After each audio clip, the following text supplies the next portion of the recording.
Next என்ன பண்ணுறீங்கன்னா இந்த வரிசையில் எப்படி ஸ்டார்ட் ஆகும்னா 1ல் தான் ஸ்டார்ட் ஆக போகுது. அப்போ 1 பக்கத்தில் 2, 1 பக்கத்தில் 4, நெக்ஸ்ட் 1 பக்கத்தில் 6, 1 பக்கத்தில் 8. அப்புறம் நெக்ஸ்ட் என்னதுன்னா இங்கே 1 போட்டாச்சு ஆல்ரெடி, இங்கே 2 0. ஓகேவா? நெக்ஸ்ட் அதே மாதிரி பாருங்கள், 1 லைன்லாம் முடிஞ்சிச்சு. நெக்ஸ்ட்டு 2 லைன்ஸ் வாங்க. 2 லைன்ஸுக்கு திருப்பி 2, திருப்பி இங்கே 2, 2, 2, இங்கே நான் இங்கே 2 வந்துடுச்சு, இங்கே 3 வந்துடும். அப்போ திருப்பி இங்கே 4, 6, 8, இங்கே என்னது 0.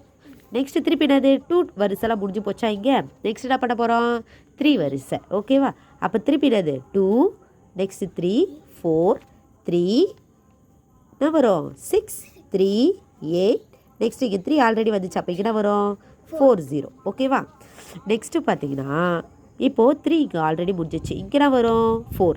அப்போ 4 ஃபுல்லாக போட்டுக்கலாமா? 4, 4, 4. அப்போ இங்கே 4 வந்துடுச்சு, இங்கே வரும் 5 0. Very good. நெக்ஸ்ட் என்ன பண்ணுறோம் அப்படின்னா இங்கே 2 இருக்குது.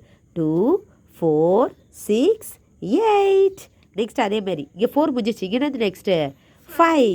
அப்போது 5, 5, 5. நெக்ஸ்ட் இங்கே 5 முடிஞ்சிச்சு, அப்போனா ஒரு 6. Very good. அப்போது இங்கே என்னது 2, 4, 6, 8, 0. இந்த மாதிரி நிறைய வரிசை நம்ம எழுதிட்டே இருக்கலாம்.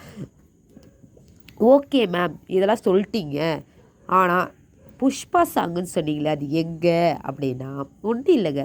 நீங்கள் இதெல்லாம் படித்து முடிச்சுட்டு ஒரு 100 வரைக்கும், அப் டு 100 வரைக்கும் என்ன பண்ணோம் அப்படின்னா இந்த புஷ்பா சாங் முடியறதுக்குள்ளே உங்களோட டாஸ்க், புஷ்பா சாங் முடியறதுக்குள்ளே என்ன பண்ணோம் அப்படின்னா ஒரு 10 டைம்ஸ் ஆச்சு நீங்கள் சொல்லியிருக்கணும். இந்த ஒரு டேபிள்ஸை 2 டேபிள்ஸை சொல்லியிருக்கணும். ஓகேவா? ஒரு சாங் முடியறதுக்குள்ளே இந்த 2 டேபிள் ஸ்டார்டிங் 2லேருந்து 100 வரைக்கும் நீங்கள் சொல்லணும். ஓகேவா? இதுதான் உங்களோட டாஸ்க்.